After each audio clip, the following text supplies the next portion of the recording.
দেবী দুর্গার শাশ্বত জন্মে তিনি আমাদের অন্তরে বিরাজ করেন এক চাচিত্রে, যেখানে স্নান করে দেন অশুভের পরাজয়, নির্ভয় সংগ্রামের তৃপ্ত জ্ঞান বিদ্যার সন্ধ্যা, শ্রী ও সিদ্ধি সমাহা।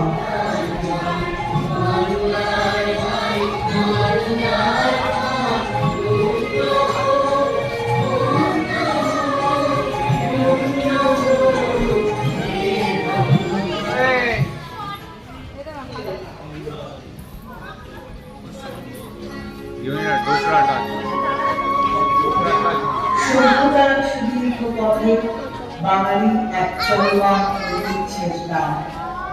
বাঙালি শুধু জাতি নয়, সুজলা সুফলা বঙ্গদেশে বাঙালি যেন মূর্তিমান আলোক স্তম্ভের মতো বারংবার নিজের অস্তিত্বের স্বাক্ষর বহন করেছে। কুসংস্কারের কুটির আবর্ত ভেদ করে বাঙালি